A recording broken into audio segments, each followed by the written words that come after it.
కొత్తగా chemical farming నుంచి natural farming shift అయ్యాము.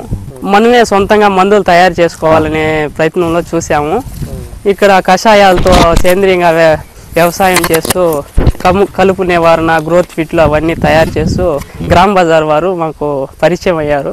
కూలీలు తగ్గించుకోవడంలో ఉపయోగపడింది.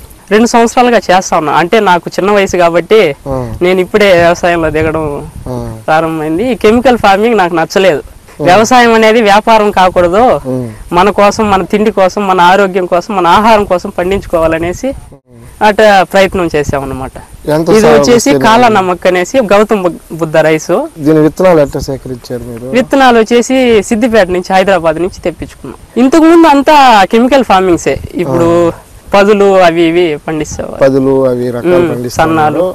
మీరు అధిక దిగుబడి వచ్చేది కానీ మరి తినడానికి పనికిరావు. అవి గునుకులు అంటే నాకు అసలు నచ్చేది కాదు. ఎరువులు, యూరియా గానీ, ఫాస్ఫేట్, పొటాష్ అన్ని వాడేవారు.